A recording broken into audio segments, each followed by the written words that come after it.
L'étude le montre, la violence ultime s'inscrit toujours dans un continuum de violences de plus en plus graves, ce qui accentue encore l'importance d'une intervention le plus en amont possible des phénomènes de violence à l'égard des femmes. En matière de cyberviolence, il s'agit là d'un domaine nouveau dont la dimension européenne est devenue une évidence et dans lequel l'intervention de l'Union repose sur une base légale claire et solide.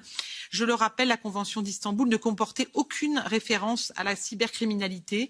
Dans le domaine de la cyberviolence, les législations des États membres restent encore particulièrement disparates. À titre d'exemple, seuls 7 États membres identifient aujourd'hui clairement dans leur législation le harcèlement en ligne sous forme d'une infraction pénale propre ou d'une circonstance aggravante. Il y avait donc urgence à agir et il faudra penser dans le cadre de la formation à intégrer la connaissance de l'existence de ces nouvelles infractions. Je note également avec satisfaction l'attention portée aux femmes en situation de handicap pour lesquelles l'accès aux dispositifs d'aide est devenu est souvent difficile.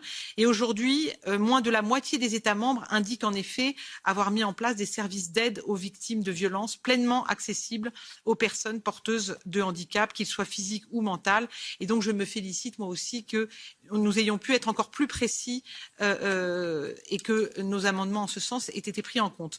Enfin, je ne peux qu'appuyer l'appel à la mise en place des actions ciblées dans le domaine de l'éducation, tant pour la lutte contre les stéréotypes de genre que pour le développement de compétences critiques vis-à-vis du monde numérique, afin de lutter contre les actes de cyberviolence. Et là, je voudrais insister auprès de la rapporteure sur le fait que nous sommes en train de bâtir un espace européen de l'éducation. Et dans ce cadre, la grande innovation et de pousser de manière beaucoup plus systématique les mécanismes d'échange de meilleures pratiques entre nos systèmes éducatifs. Et donc, de nouveaux outils sont en place et il serait plus que judicieux d'appeler à ce que l'éducation dans le domaine qui nous préoccupe puisse bénéficier de cette nouvelle dynamique, ne pas chacun chercher de son côté les bonnes solutions, mais de se rendre compte que l'Europe nous donne la force de relever ensemble des défis essentiels, nouveaux, complexes, de manière plus pertinente.